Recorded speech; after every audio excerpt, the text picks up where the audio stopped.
خالص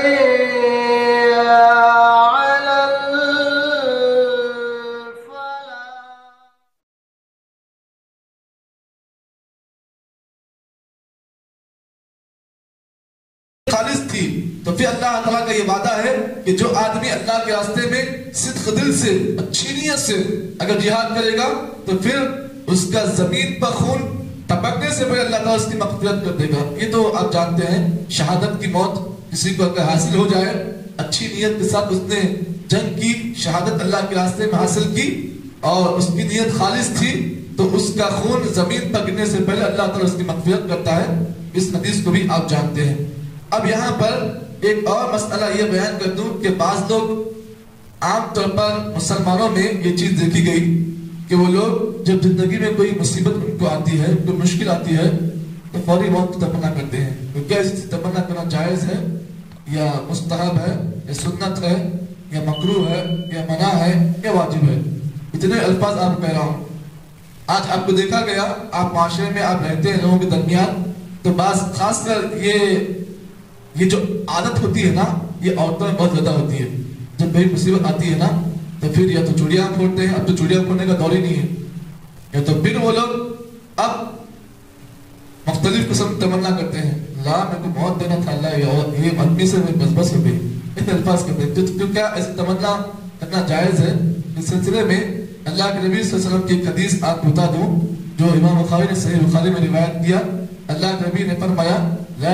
يتمنين احدكم لموت للضرع، نبی نے فرمایا کہ تم میں کا کوئی آدمی موت کی تمنا نہ کرے لضرع نزل به، ایسی کسی مشکل کی وجہ سے جو اس پر نازل کی گئی۔ مثال طور پر مشکل نازل کی گئی کا مطلب یہ ہے کہ آپ کے پاس پیسہ ختم ہو گیا، آپ خلاش ہو گئے، آپ مفلس بن گئے، کاروبار آپ کا ڈوب گیا یا پھر آپ کو نقصان ہو گیا، تو اللہ کے نبی نے فرمایا لا يتمنين احدكم لموت نزل به، کہ کسی آدمی کو جائز نہیں کہ موت کی تمنا کرے کسی ایسے نقصان کی وجہ سے جو اس پر نازل کی گئی۔ اب یہاں پر اللہ کے نبی نے آگے یہ بات بیان کی۔ اب وجہ کیا ہے تمنا موت کی نہ کرنے کی وجہ کیا ہے؟ نبی نے فرمایا لعله ان يكون حسنا فيزداد به، اگر وہ آدمی نیک تھا، اچھا آدمی ہے، تو پھر اللہ تعالیٰ اس کو یہ بات اس ذریعے سے بتانا چاہتا ہے کہ اللہ تعالیٰ اس کی نیکیوں میں مزید اور اضافہ کا اللہ موقع دے۔ آپ تمنا کریں کہ اللہ مجھے جلدی موت دے دے، تو پھر ہوتا یہ ہے کہ آپ کو جو نیکیاں کرنے کا جو موقع ہوتا ہے نا، آپ اپنے ہاتھوں سے اس موقع کو گنواتے ہیں اس الفاظ کے ذریعے سے۔ اگر آدمی برا ہے، گنہگار ہے، تمنا کر رہا ہے موت کی، تو پھر اللہ تعالیٰ اگر اس کی اس تمنا کو پورا کر لے تو نقصان یہ ہوگا کہ آدمی کو توبہ و استغفار کرنے کا جو موقع تھا وہ موقع اس سے چھین ہو جائے گا۔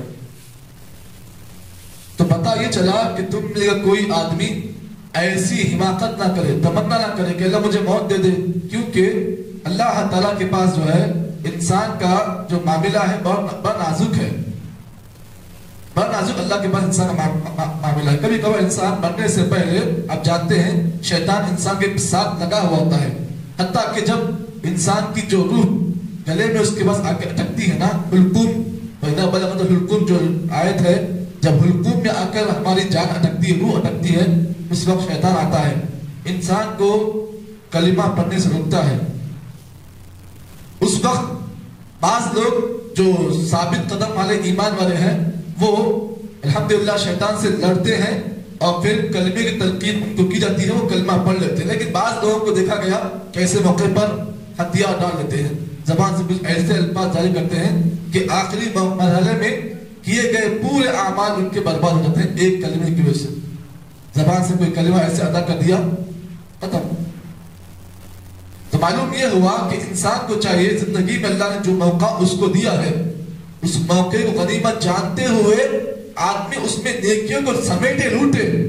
ایسا نہیں کہ کوئی مشکل آ گئی، پریشانی آ گئی، اللہ کے سامنے اس حماقت کو آپ نے کہہ دیا کہ اللہ مجھے موت دے دے۔ تو ہوتا یہ ہے کہ آپ کو جو نیکیاں ملنے والی تھی آگے، آپ نے اس کلمے کے ذریعے سے، اس بات کے ذریعے سے آپ نے اس موقع کو اپنے ہاتھوں سے گنوا لیا۔ اگر آپ گنہگار تھے یا گناہوں کا بوجھ آپ کے اوپر تھا، تو پھر